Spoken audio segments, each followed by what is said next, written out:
you know. I love it. Listen, I've just watched this film, and I watched it, I guess 2 nights ago. It's phenomenal. I mean, it's just absolutely phenomenal. The story of her totally encapsulates her. It's hilarious, right? Just her words. I mean, it's just so funny. I'm trying to think, before we sort of get into her and the background and everything, I wanted to sort of ask you a quick question. Do you think there's any current Molly Ivins out right now?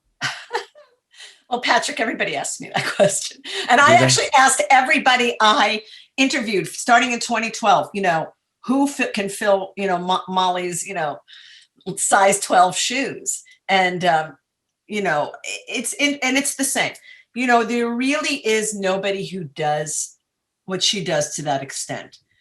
First of all, she was a columnist. So she wrote at the height of her power, she was in over 400 newspapers across the United States. That's extraordinary. But people don't, local newspapers are going by the wayside. It's tough. Yeah. And because that is the purveyor of boots on the ground journalism. So it's hard. So she would do 2 columns a week. It's funny. I had this conversation with Rachel Maddow. We talked about it, and here's the thing: the people who do what Molly Ivins does are the comedians. I mean, this is what I found when I was doing this back in 2012. Everybody would say Jon Stewart, they say Colbert, they would say, the usual suspects, and then as time, because it took me 7 years to make it, 6.5 years, it became John Oliver, Samantha Bee. Yeah. Trevor Noah, the comedians, and that I would say John Oliver, the Brit, is pretty astute. He is a deep political walk, and so is Jon Stewart. So is Colbert. Although Colbert is, not the Colbert Report anymore. It's late night. So it's different. But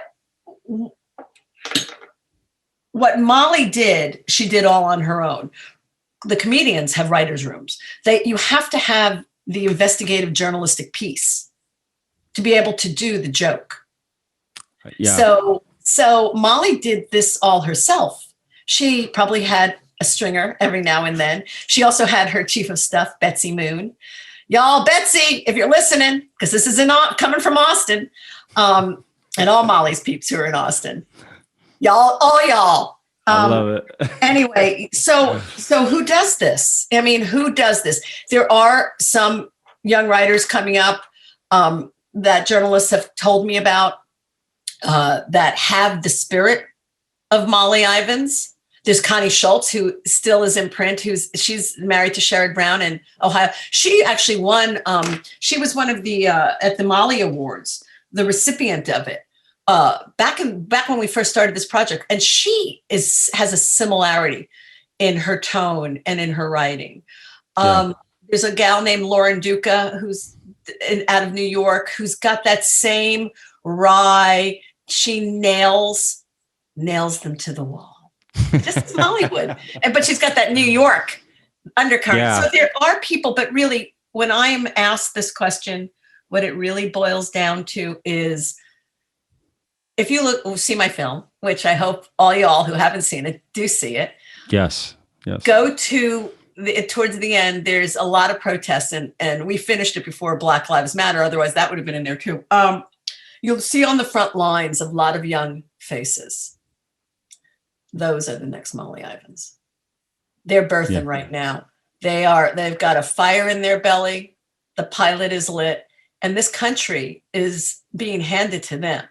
It is up to we, the people, and particularly, I mean, I'm getting older, but the younger people, we all look at what just happened. I mean, but we are a terribly divided country. So we all have to do our part, and we all need to find our way back to the table. I mean, y'all are in Texas. Come on.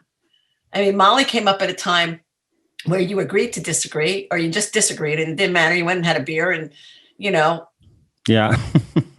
But she also talked about the polarization back then. She would say people, and this was, of course, in the late 80s, early 90s, Newt Gingrich and the contract with America, which started this polarization, really undercut to basically move the conservatives be about, yes, fiscal conservatives, but meaning more about social and diversity. It was a threat. It's a threat. It's racist.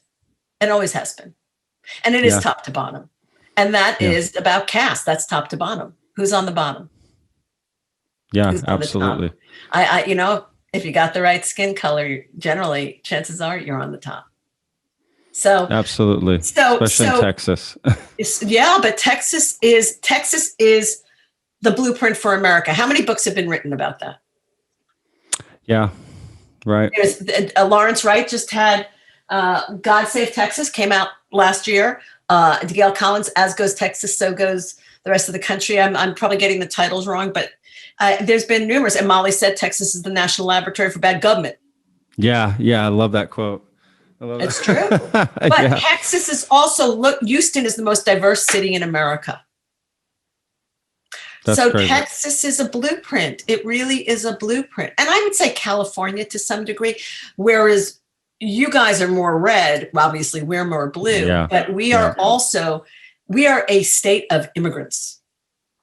We are a country. Y'all get a clue. Y'all came from somewhere else, and this country was taken. So, the origin story, that's getting changed too. About time. So I agree. I agree. I'm sorry to go off on my. No, I'm happy to have these conversations. I'm liberal. I grew up in Texas. My mother's from Mexico. She immigrated here. These are conversations I've had my whole life, to be honest with you. So I have no problem having these.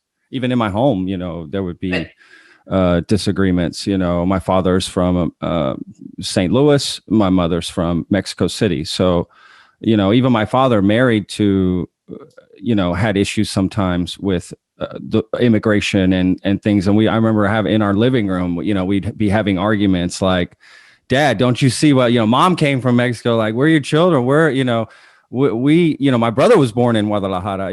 It's like, don't you see what's happening? But even then, there's, I don't know. It's just something about my dad was fiercely conservative, but my father was very liberal on social issues, to be honest with you, in a lot of ways. That's the old Republican Party, which was and came from I think a WASP, kind of American, work hard.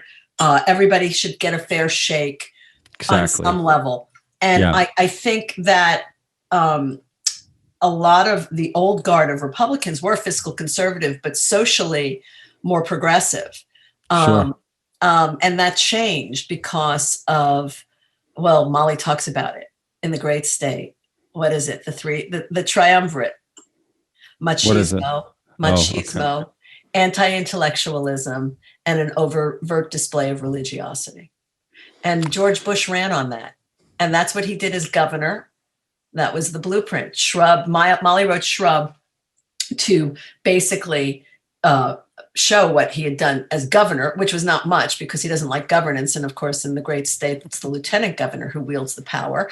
And Wiley Bob Bullock was the lieutenant governor who had been a Democrat. He had been lieutenant governor for Ann Richards. It's really interesting. And it is. Right. It is. But anyway, Bush was groomed. And when he became president, she wrote Bushwhacked. And in Bushwhacked, she read, if y'all had read the first book, I wouldn't have had to write the second one. So what he did in Texas, in Texas, he did across America. And then it was the rise of, the religious right, machismo, and anti-intellectualism. I mean, the whole thing, the cultural elites. And yes, there is, if the shoe fits, sure, on the left coast and the other left coast. But I mean, who is against intellectual? Who's against getting an education? I mean, the dumbing down, it's like the dumbing down of America is truly complete. Where people do not realize, and this has always been the case, of voting against their own interests. because they use religion and they use anti-abortion and they use all these, which is really about misogyny. I mean, really, I could go into No, I'm happy to have these conversations. That we have these conversations all the time. Absolutely, that's what this film sort of, opens up. It makes you want to have these conversations, which some might call them tough. I don't really think they're tough conversations. I think they're just necessary conversations. I guess they may be tough at times, depending on where you stand. Yeah, what isn't tough? Exactly. What isn't tough? I mean, unless you're born with a silver spoon in your mouth, and even the middle class, what isn't tough? Yeah, we've been gutted. So I agree. Thank you for saying that. These conversations are needed, because if we don't have these conversations, we will not find our way back to the table and find common ground. And we have a shared humanity. We are one species. Stop the tribalism.